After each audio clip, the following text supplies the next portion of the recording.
The morning had started as quietly as the still water on the lake, sunlight spilling through the trees and catching on the roof of our cabin. The kind of day where you could almost believe time had slowed down just for you, and I remember thinking, as I watched my wife crouch by the wooden gate with her toolkit, how something as simple as tightening bolts could feel like a small victory in reclaiming peace.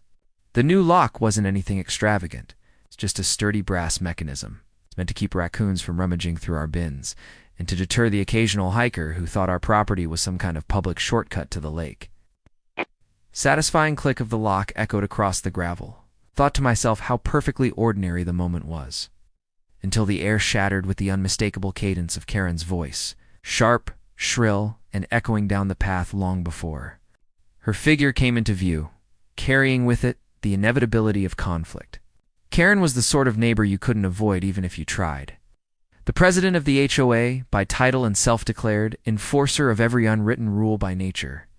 And she thrived on confrontation the way some people thrive on fresh air feeding. Off the energy of others' discomfort, collecting grievances like trophies, and brandishing her sense of power over anyone who dared step outside the lines she believed she drew. So it came as no surprise to see her marching toward us with her arms swinging like pistons, and her face set in that familiar mask of indignation.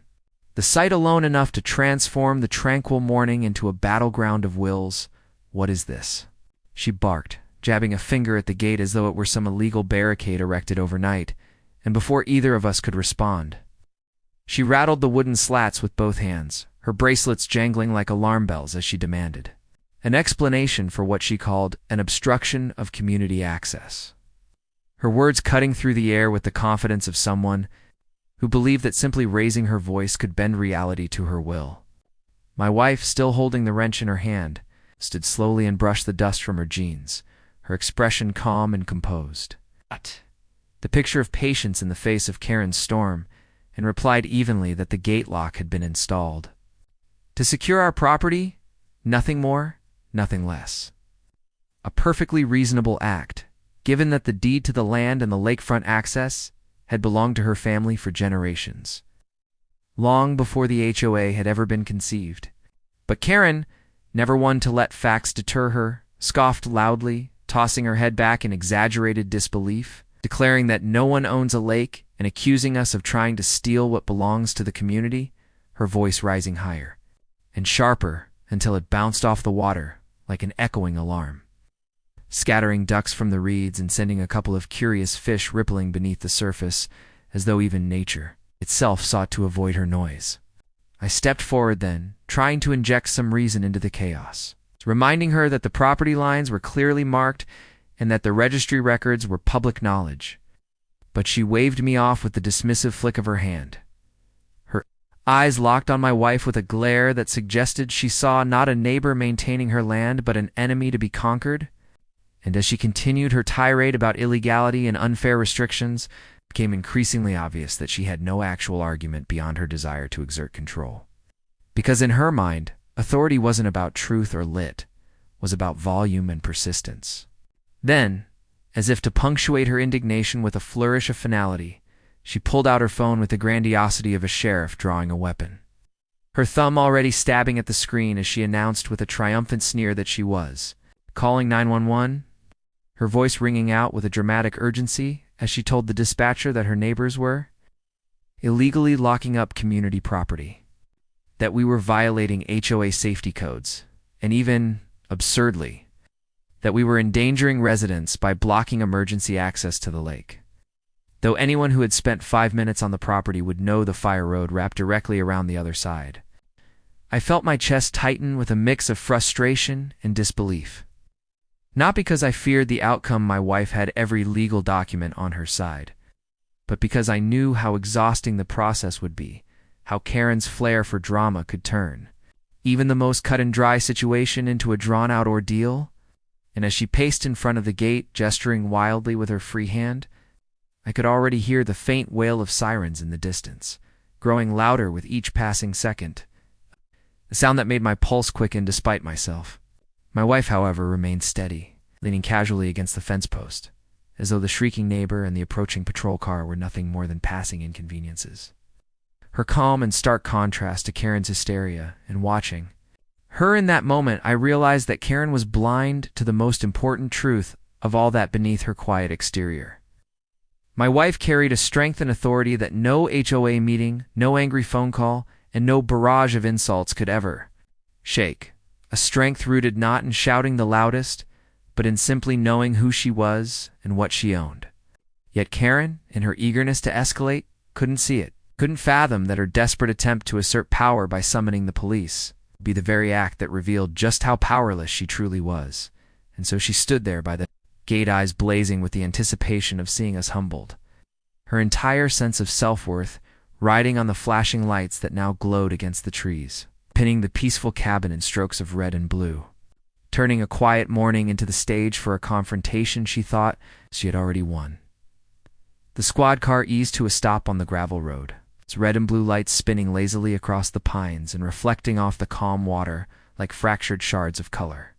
And before the dust had even settled, Karen was already charging forward, her voice pitched high with urgency as she waved her arms like a conductor leading an orchestra of chaos, shouting to the officers about criminal obstruction, denial of community access, and dangerous modifications. Every word dripping with the certainty of someone convinced she had finally trapped us in an inescapable corner. And I watched in muted disbelief as she rattled off accusations so wild they bordered on parody, claiming we had locked out first responders, that we were hoarding the lake for ourselves, and that our illegal gate threatened the safety of every family in the neighborhood, all while she gestured furiously at the modest brass lock gleaming quietly in the sunlight, a symbol that to her had somehow become the embodiment of rebellion.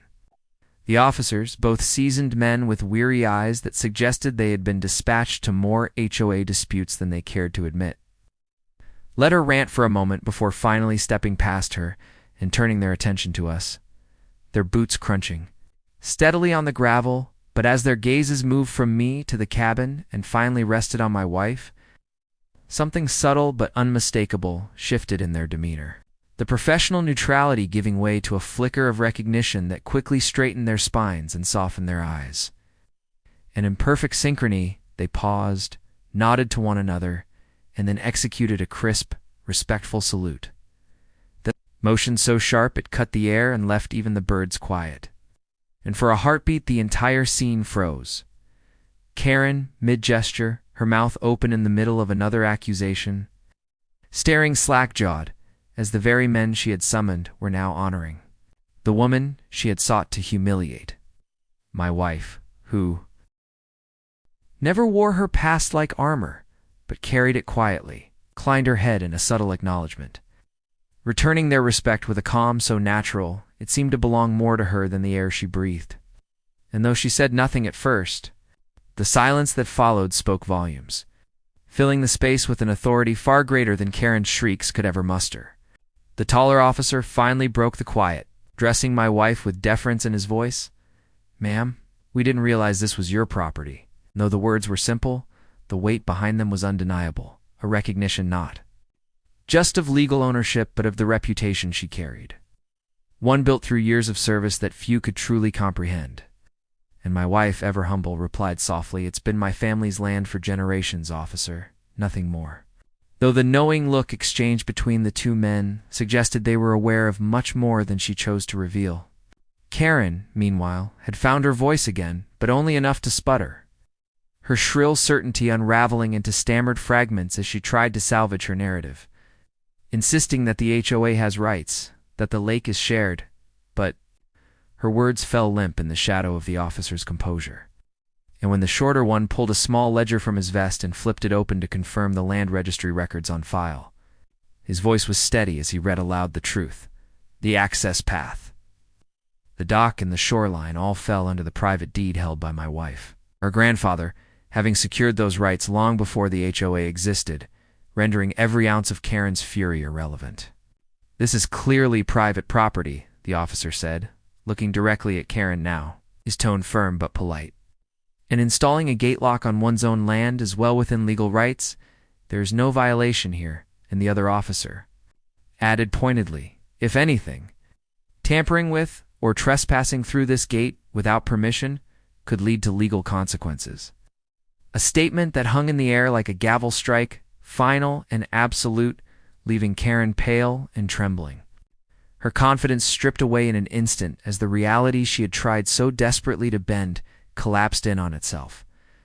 I watched her retreat a half-step, her eyes darting between the gate and the officers as though hoping for some loophole to materialize.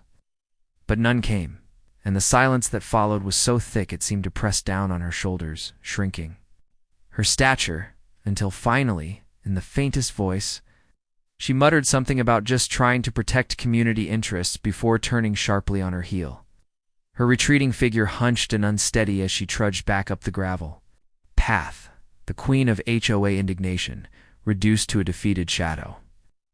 Her empire of imagined authority dismantled by nothing more than fact and respect. The officers, meanwhile, turned back to us with professionalism restored, apologizing for the disturbance, their voices warm and reassuring as they explained they had to respond to the call, but saw clearly that no issue existed. And my wife thanked them with her usual grace, never once gloating or reveling in Karen's humiliation. Though I, standing beside her, felt a fierce pride swell in my chest. Not just for the victory over Karen's antics, but for the quiet power my wife exuded. A power that required no shouting, no drama, only the truth of who she was and the respect it commanded.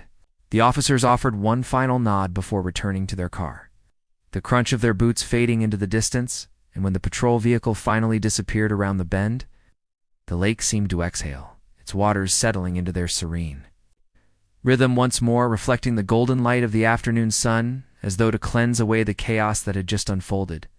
Karen was gone, defeated, her voice silenced for now, and as I sat down beside my wife on the porch, the keys to the new gate lock glinting on the table between us, she lifted her coffee mug, still warm, despite the ordeal, and, with a faint smile, asked, "Now, where were we?" As if the entire confrontation had been nothing more than a brief storm cloud passing over a sky too vast to be darkened for long. And in that moment I realized with crystal clarity that no matter how many times Karen might call the police, no matter how many letters she might draft or rules she might invent, she would never win against the simple, undeniable truth of ownership and the quiet, movable strength of a woman who carried both history and dignity in equal measure. A strength that, unlike Karen's shrill performances, did not need to shout to be heard because it simply was.